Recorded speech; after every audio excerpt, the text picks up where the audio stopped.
Hi, and welcome back. This is Disability Saves the World with Dr. Fadi Shinuda. I am Fadi Shinuda. This podcast brings you insights from leading experts in disability and math studies from around the world. You'll hear about the research and work of disabled scholars, activists, artists, and our allies. You'll also get some insight into their lives, their favorite non-DS activities, hobbies, and adventures. Most importantly, you'll hear how they think disability can save the world. My name again is Fadi Shinuda. I use he, him pronouns, and I identify as a fat, disabled, cis man of color. On today's show, I am joined by Alan Martino, who uses he, him pronouns. Alan is an instructor at the Women and Gender Studies program at Carleton University and is a recent graduate of McMaster University in sociology. His work has focused primarily on the intersection of disability and sexuality by engaging with people labeled with intellectual disabilities. I'm excited to speak to Alan about his work. One of the things that I really wanted to achieve in this project was bringing together sociology of sexualities and disability studies. So really, each field brings interesting insights. So I use a sexual fields framework. So I was really interested in understanding, first of all, what sexual spaces or sexual fields people with disabilities are navigating, or what I found was that some people are not even entering those spaces in the first place. His life outside of academia. So now I've been really into video games. I got my Switch and I've been playing Mario Kart with friends and getting angry when I lose. So I get very competitive when I'm playing video games these days. But I really enjoy it. It's just such a relaxing activity. Like, you can just, and it's bonding, right? So right now with the pandemic, we're kind of physically separated from each other, right? And of course to ask him how he thinks disability can save the world.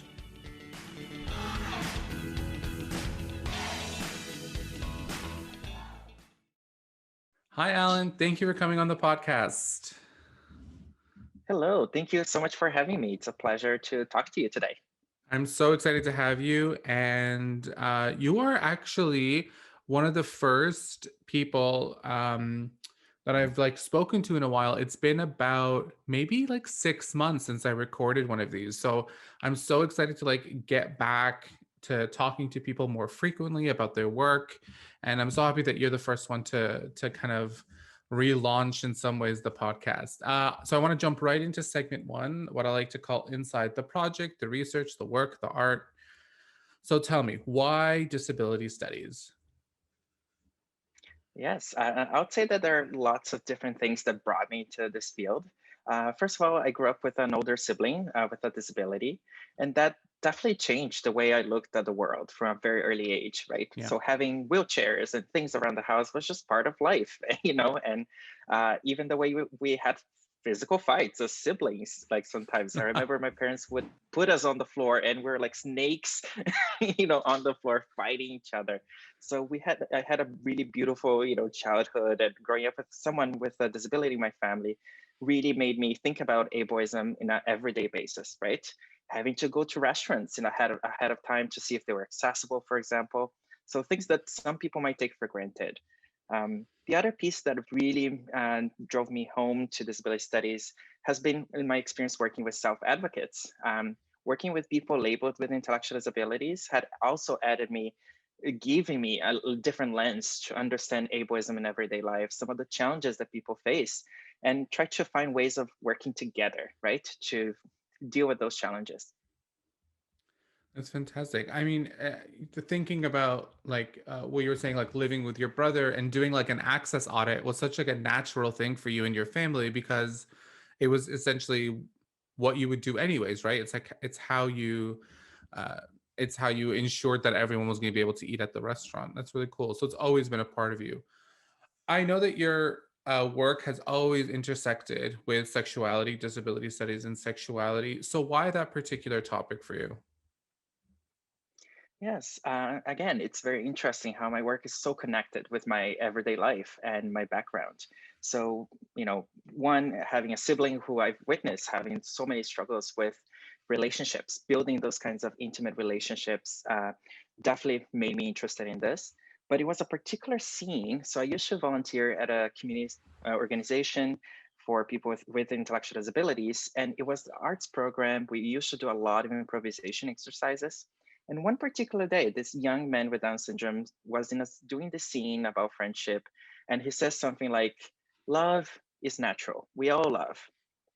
Everyone in the room was okay with that. And, I could hear in the background, someone saying, oh, like so cute. And then the scene continues, and then he says, sex, that's what I want.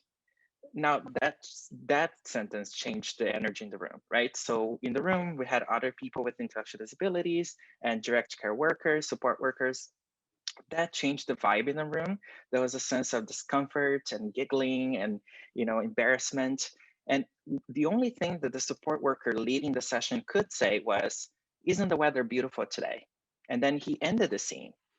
And to me, that really felt wrong.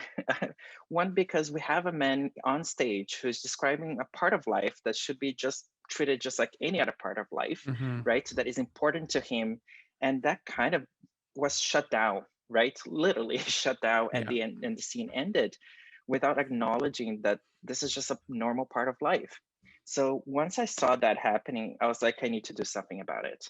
So Yeah. I was an undergraduate student at the time, and I developed a research project where I talked to staff members and thought, like, how do we change these policies and practices so we're not shutting down these conversations? That's really amazing. I mean, it does come to sometimes to those moments, right, where you're just sitting there and you hear and experience something. And it's so interesting how it goes from awe, right, to like this, like this, like clearly inspiration, or not even sorry, not inspiration, but clearly this like pity, or even like that's so sweet, or all those kind of sentiments, to kind of like, no, no, no, we can't talk about that. That's not a subject that's connected to these groups of people. So Exactly. what, yeah, yeah. Is there a particular way that you've looked at disability and sexuality? Is there a particular theory or a particular set of theories that you've used? Yes. So in my PhD, I conducted 46 interviews with people labeled with intellectual Oh disabilities here in my Ontario. God. That is so many interviews, Alan. Yeah, no, it was really interesting, the range of experience that I got to hear, right, because of the number of interviews. But it was one interesting fact, though, that I think it's important to mention is that the first time when I went to the ethics board to suggest this project, it was interesting because the first feedback that I got from the ethics board was, quote, "Are you sure you want to do this? Are they going to give you any good data?" So Meaning wait, people with you disabilities. you got an email from the ethics board that said like this may not be a worthwhile project. Oh my Exactly. That God. very question, yeah, that people supposedly were not going to give me any good data. And then the follow-up suggestion from them was that I should instead talk to family members or staff from organizations. And I cannot tell you, it took me about 4 months of back and forth meetings and phone calls with my committee members to convince members of the ethics board that this was a worthwhile project. And not just that, it was one, worthwhile talking to people with disabilities themselves, but secondly, that it's okay to only talk to people with disabilities. Like that set of voices alone is enough. Like that we don't need parents, we don't need support workers to come together to be able to qualify or give credibility to disabled Yeah. people's voices. So I was very proud that I was able to do the project the way I wanted. Um, but one of the things that I really wanted to achieve in this project was bringing together sociology of sexualities and disability studies. So really, each field brings interesting insights. So I use the sexual fields framework. So let me tell you what this is. Imagine Yeah. you're going to a gay club, right? When you enter that space, it's a sexual field. It's a space that brings together people who are looking for intimacy, pleasure, some kind of intimate connection. And in these spaces, we have a lot of power struggles and hierarchies. So Hmm. when I go to a particular queer space, I know what kinds of bodies are, privileged in those spaces, what skin color, and so on. So that's something that I would call sexual capital. So we enter those spaces with different qualities or embodied, experiences that put us in different positions in hierarchies. So I was really interested in understanding, first of all, what sexual spaces or sexual fields people with disabilities are navigating, or what I found was that some people are not even entering those spaces in the first place, and because of lots and lots of constraints in their lives. So I wanted to understand, how do they navigate the spaces? What kind of sexual capital do they try to use to land a partner at the end of the day? Hmm. So I want to go back for a second to the question of ethics, because I think it does Mhm. happen quite a bit, specifically like people with intellectual disabilities or people labeled with intellectual disabilities, that ethics review boards at universities like don't consider them to have the capacity, right, to like participate. Mhm. um I'm wondering, like, for people who are listening to this who want to do research with and alongside people labeled with intellectual disabilities, what advice do you have for them? Yeah, it's really unfortunate that sometimes, not all, but some ethics boards and members, they do have medicalized understandings of disability, right? As a quick example, and one ethics review board recommended that I would ask people's IQs to determine whether or not they could participate in research, right? And that's a very Wow. problematic way of making decisions like that, right? So I think one of the first thing, the first step that I would say is be prepared to educate people, which can be, in a positive note, it could be an opportunity, right, to Hmm. disrupt how people think about disability.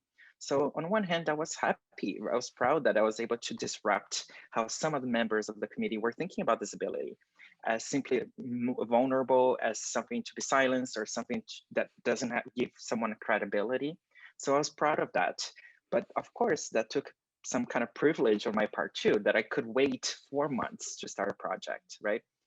One of the things that I've certainly noticed among colleagues is sometimes I've seen students who want to do projects with people with disabilities involved, but because of these barriers, they end up giving up. And then they Yeah, just do the other routes. Let me just talk to the family members instead, right?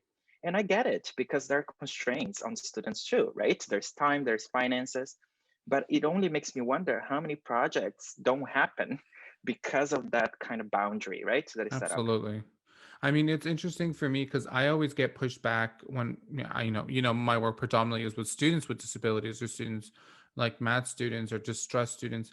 And it's interesting that people always ask me, but you don't get the professional's opinion, you don't get the counselor's opinion, you're not getting, and I'm like, but their opinion is like the institution. The institution they're represented over and over and over again in every single piece of literature and all the documents. The discourse is Mhm. clear, right?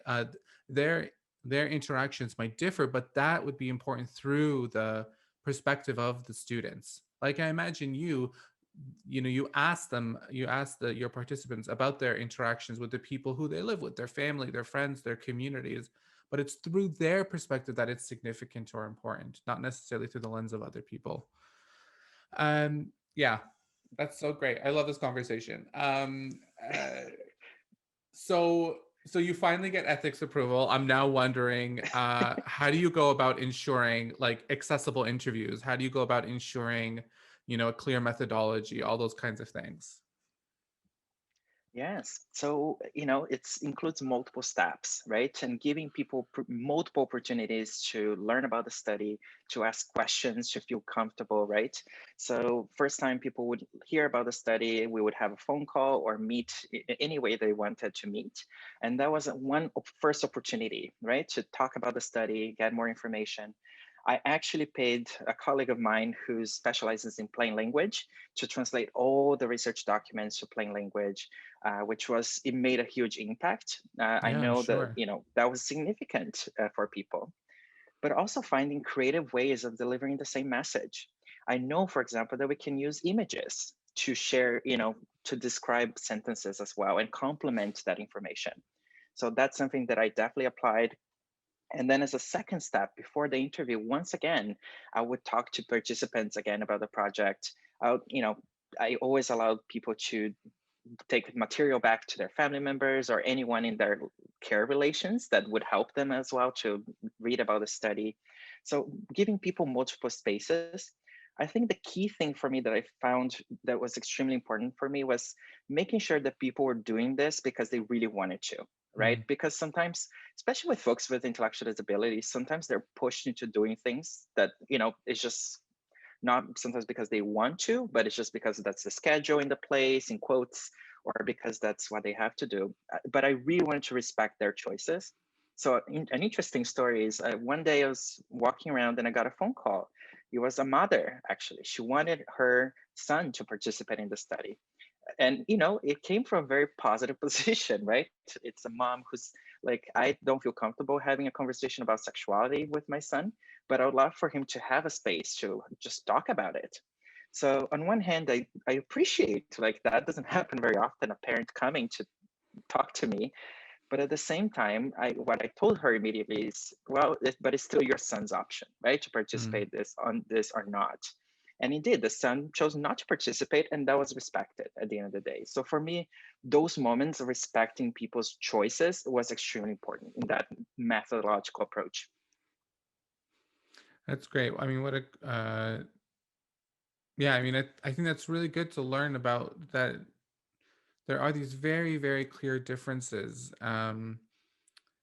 between like people participating because they want to, and then like this, people being pushed and people not necessarily.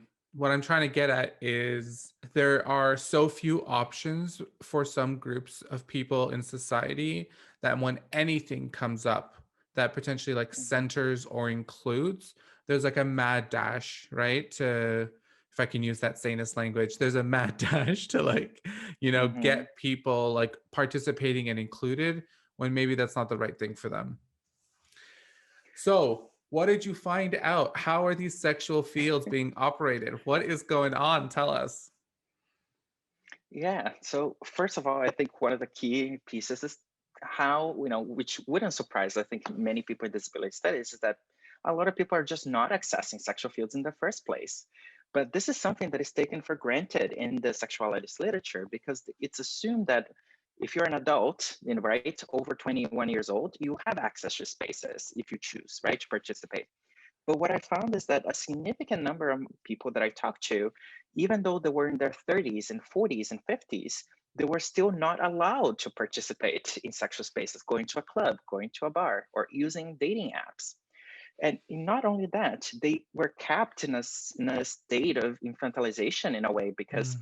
there were quite a few participants actually told me that they were told by family members or support workers that they should wait until their 40s or 50s to actually then start dating. And it started with one participant saying something like that, and then more and more participants started saying the same thing, that they had been told to wait.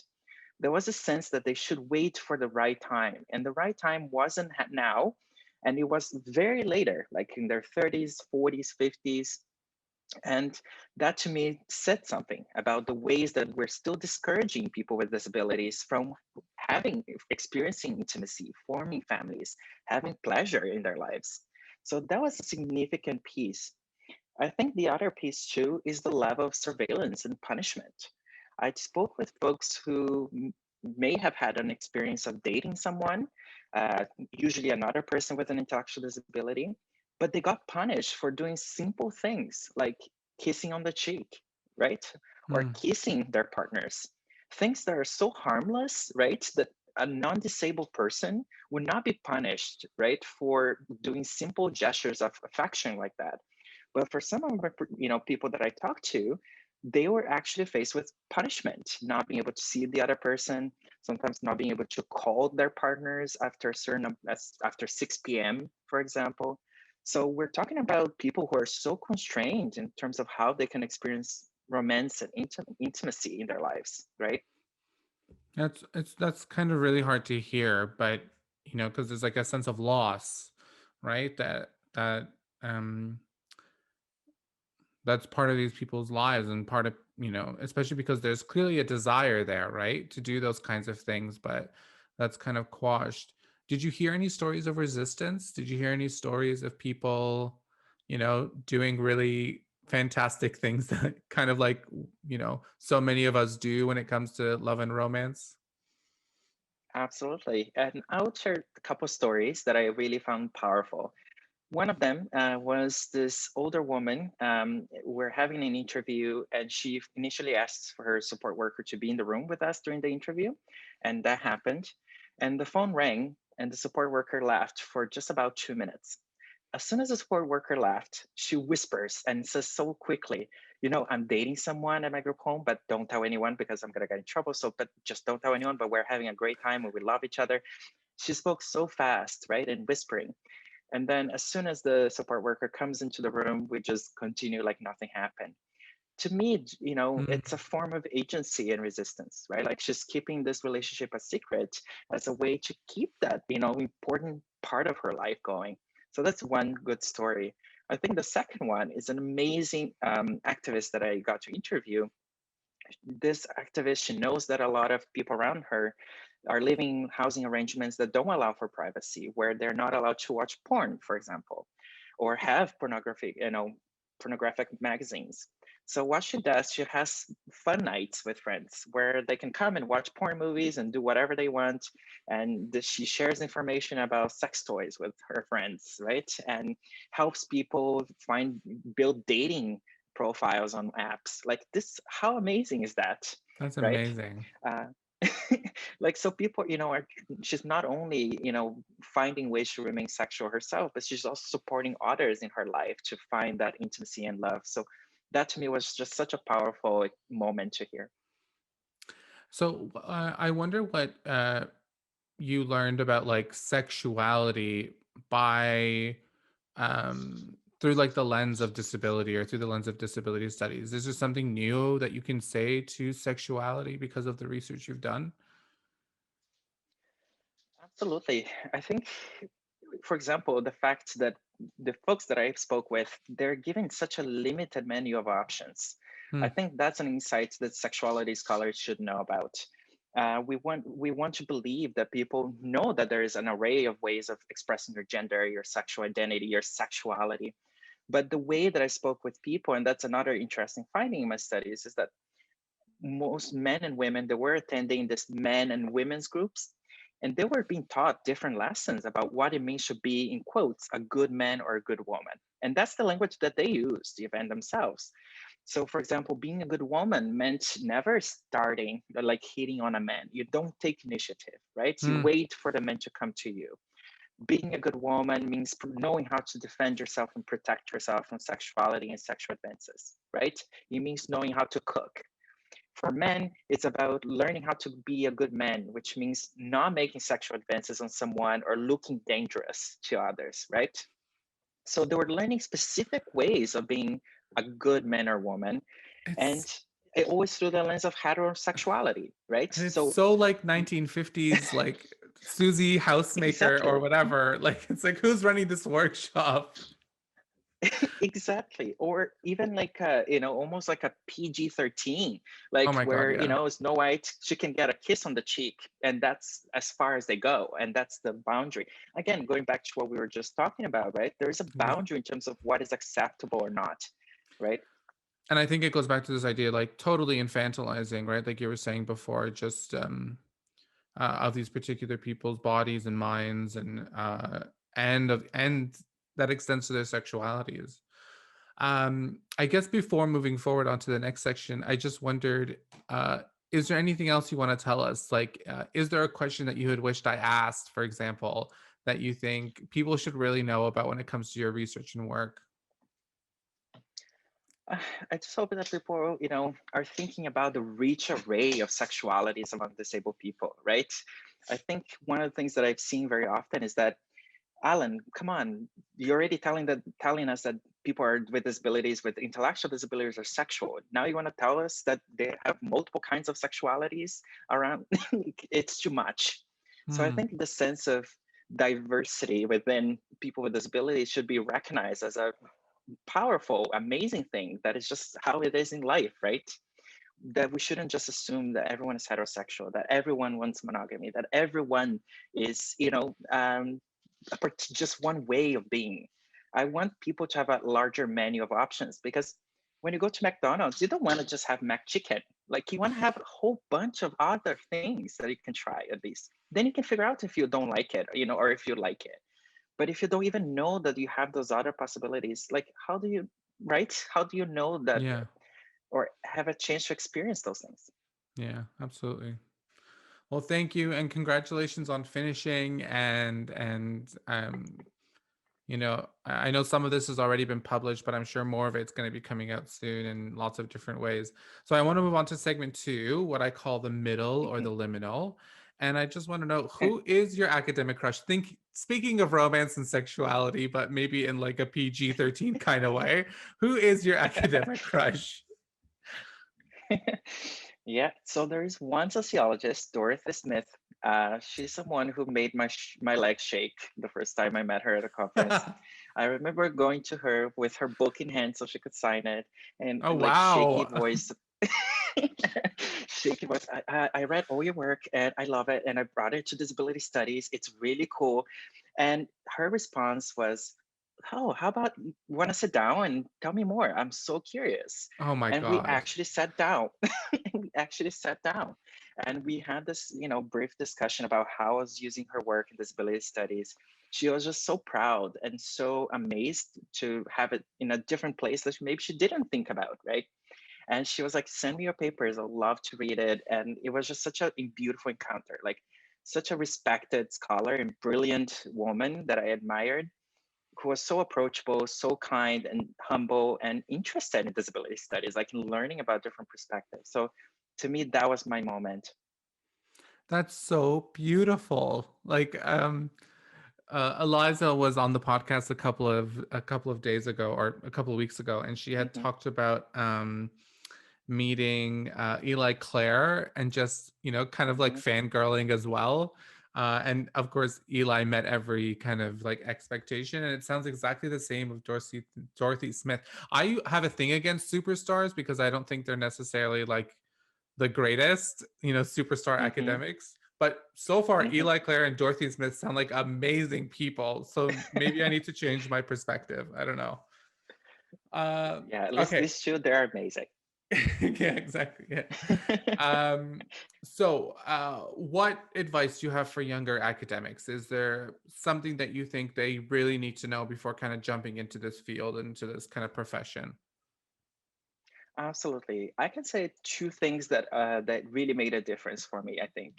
One is having a mentor, having someone that truly wants you to succeed and who has an open mind and wants to support you. Like, I've been so incredibly lucky to be able to find beautiful, amazing mentors in disability studies, like scholars like Karen Yoshida, Anne Fudge Shermans, Claudia Malacrida. These have been scholars that have moved my thinking with so much kindness and brilliance. They know how much to push you, right? They want to challenge you, but they push you and challenge you from a position of kindness and understanding and patience. So that to me made a total difference. So I would really encourage people to reach out, even sometimes outside of your department or outside of your university. I know it can be challenging to reach out to people, but I really, I found I was able to build so many incredible relationships by putting myself out there. And some of the organizations, like the Sociological Association, for example, have actual programs for mentorship where they do that awkward ice-breaking, moment of introducing you and a scholar. Oh, wow, So that's I found great.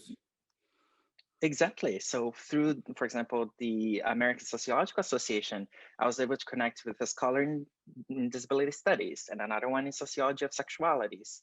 And everything was facilitated. So it wasn't as awkward, right? And they understand that it can be difficult for a graduate student to approach, a more established, for example, academic. So for me, the biggest thing that made a difference was having a mentor that really is there to advocate for you. And the second piece that it's to keep your feet grounded. That's something that my father tells me all the time. Hmm. I grew up in a working class family. I was the first person to ever go to high school in my family, right? Just Wow. much less like, undergraduate, graduate studies. So one of the things that he tells me all the time is to keep my feet on the ground. And what the way I understand it is the best way to do that is to be connected with the community.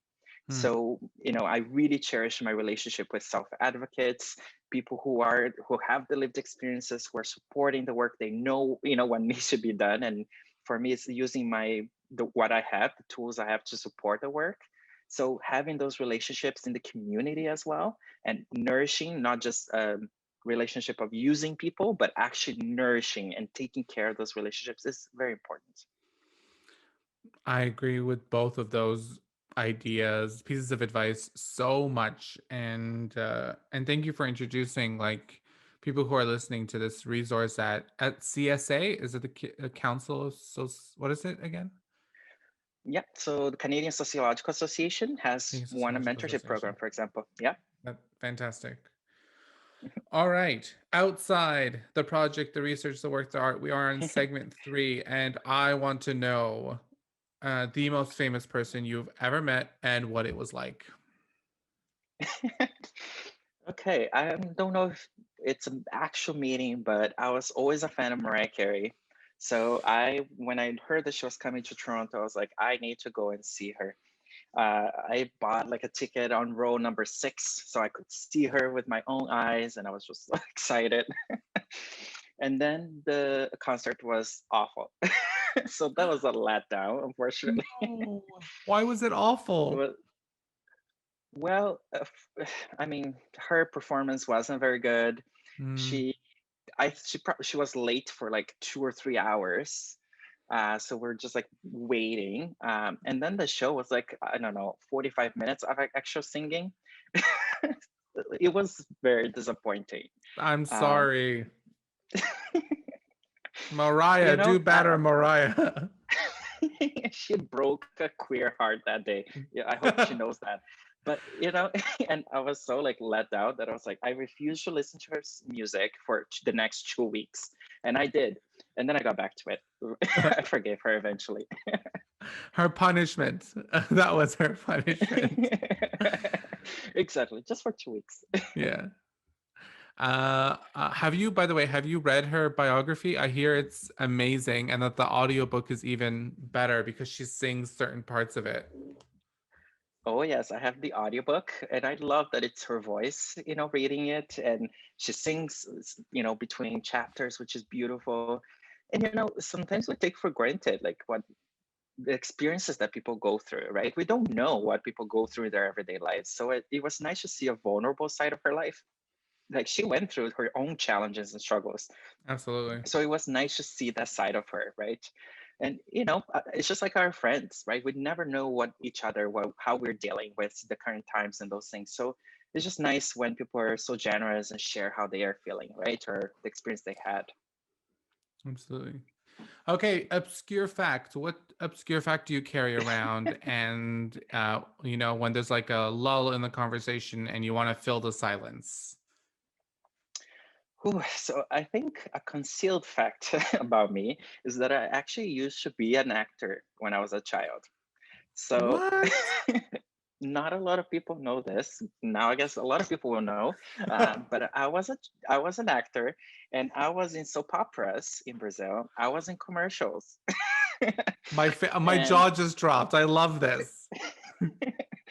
which is very surprising for a lot of people. One, because I'm a very shy person in person, but as soon as I step on stage or in front of the camera, I become something else. So I remember, for example, doing one of my favorites was this commercial for a theme park. It was really spending a whole day at a theme park looking happy.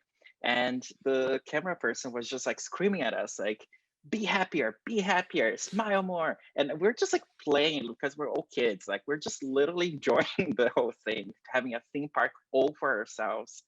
And that was like a magical day. Like, it doesn't happen every time, right? Can I ask, so you said soap operas, right?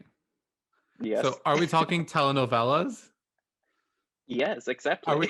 we talking like people slapping each other and falling and like very extreme close-ups and zooms and all those kinds of things? Exactly that. Oh my God, I love Yeah, this. I I participated in two soap operas.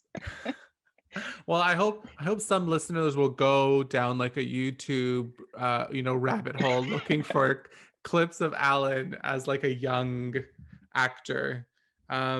Why did you give it up, or like, or maybe you didn't give it up? Are you still interested in doing any kind of acting work? I would be lying if I said that I didn't think about it sometimes. Like, and who knows, maybe someday. Like, I studied theater for 4 years. Oh Not a wow. fun fact that not a lot of people know. I studied theater for 4 years. I really enjoy acting, and I bring that to my teaching. Like, the students often say that I'm very like moving around and expressive, but I think a big part of it is my acting background. I just kind of try to, speak with my body. So yeah, I mean, I still like acting. I'm hoping to get back to acting just as a hobby at least, because I find it good for myself. It helps me move my body, be centered, focused. So I like it. I mean, I definitely understand when you were saying like you use like acting helps you to teach. That's so, I mean, it's such a performative like job and such a performative kind of it has to be in order for it to be good. I mean, I always think teaching is more like being a cruise director. I've said this before because in addition to like acting, like everything is fine, the ship is totally good, Hmm. but you also have to direct people into safety. You have to make sure everyone knows where they're going. You, you have to make sure that the person who's wounded is going to be healed. Like you have to make a joke at some point. Like it's so much happening, It's so so much is true. going on. Yeah, so it's like always I think love this image. a of a cruise director. Yeah, even though I've never been on a cruise, so. But that would be my image of a cruise too. So yeah, spot on. Okay. Are you currently reading anything that you really like? Yeah, always reading something. I think a book that I've been rereading recently, which I really recommend to people, is Claudia Malacrida's book, A Special Hell, Institutional Life in Alberta's Eugenic Years. I've been rereading that. And one of the things that I love about it is that it shines light on a history. It's very Canadian, right? It's Canada. And every time in my classes, when I ask students, like, do you know about the history and even present experiences of institutionalization in Canada? So few people know about Yeah. it. They have no clue. So it's such a beautiful book that is accessible. It's easy to read and engaging and shares such important stories.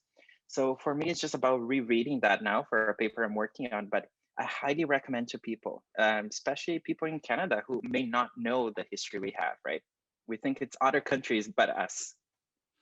We always think it's other countries, right? It's not Canada, but I mean, Canada for a long time, 1972, right, in Alberta. But Hmm. like you said, there are still contemporary forms of institutionalizations today. And yeah, we can't take our eyes off of those things. What, No, absolutely. yeah, yeah. Do you have a hobby or is there something that you do that gives you joy? Um, and I'm wondering if you could share that with us. Absolutely. So now I've been really into video games. I got my Switch and I've been playing Mario Kart with friends and getting angry when I lose. So I get very competitive when I'm playing video games these days. But I really enjoy it. It's just such a relaxing activity. Like, you can just, and it's bonding, right? So right now with the pandemic, we're Hmm. kind of physically separated from each other, right? But what I found is that by playing video game with friends and playing games, competing, but also talking and getting updates about each other's lives, doing that, it's just so nice. Like it's a one way of staying connected that I just really treasure. Or some of the things that I also started doing, now with the pandemic was having online board game nights with Hmm. friends and playing. There's something about, again, it's about checking in on each other, right? It's an informal way of keeping those relationships alive and healthy and just supporting each other and making each other laugh, right? I mean, one of my favorite games is Cards Against Humanity. Very problematic, but I love it, especially when you play with the right people. Yes, You need to play with the right people, and it's just so much fun, right? Like it's a moment that you can relax and be with friends. Yeah. absolutely. Uh, and so the way that we always end the podcast is with this question. I want to know, how do you think disability can save the world? Oh, in so many ways. I would say, first of all, interdependence. I think, if anything, the current times, to me, goes to show that disability justice and interdependence are so key, right? Mm, If there is a time for us to come together and think about how we're interconnected and how, this is the time. So for me, it's really heartbreaking, to be very honest, when I see people not respecting the pandemic or thinking about each other, right? Like, I think this is the time to think about how do we move forward as a community here, right? Like, how do we think about beyond oneself? Like, to me, that's what matters the most. And I think that's a lesson that I learned from disability justice. Like, it's really about this interdependence, is about thinking together, thinking intersectionally too. Like, we know who's being more affected by COVID-19. How can we support these communities? Staying safe, navigating times of vaccination, getting information that makes sense to people. Um, One of the things that I also think about a lot these days is just the fact that some people are resistant to taking vaccine or engaging with the healthcare system. And I think we need to put that into consideration, that a lot mm, of people, marginalized people, don't have a good experience with, the medical system. yeah. That needs to be addressed, right? So there are lots of lessons moving forward, especially during the pandemic time, that it makes us think about. The second lesson that especially because of my research area around sexualities, I think I love the notion of cripping sexualities, right? Mm, Transforming or rethinking who we find desirable, what we find desirable, right? I mean, there are so many ways that people with disabilities are cripping notions of sexuality and family, right?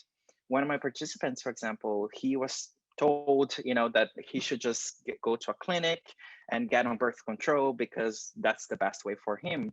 But when he was telling me about the family he desires, he was saying, there's my family, there are friends, there are neighbors that can help me be the best parent I can be. To me, that's one example of expanding how we understand family, right? And this interdependence, these connections. So to me, that's what disability studies is about, is showing how interconnected we are, how interdependent we are. And I think that's a beautiful thing, and how it can transform how we think about sexualities, love, and all those things. yeah. That's wonderful. That's beautiful. Well, thank you so much, Alan, for coming on the show. I really appreciate it. No, thank you so much again for the opportunity. It was such a pleasure talking to another amazing, incredible disability studies scholar. Thank you Oh, for doing thanks. this. Like, Absolutely. honestly, we need more these spaces like this. So thank you. I agree. Thanks. Thanks again to Alan for coming on the show. Get in touch by sending us an email at disabilitysavestheworld@gmail.com.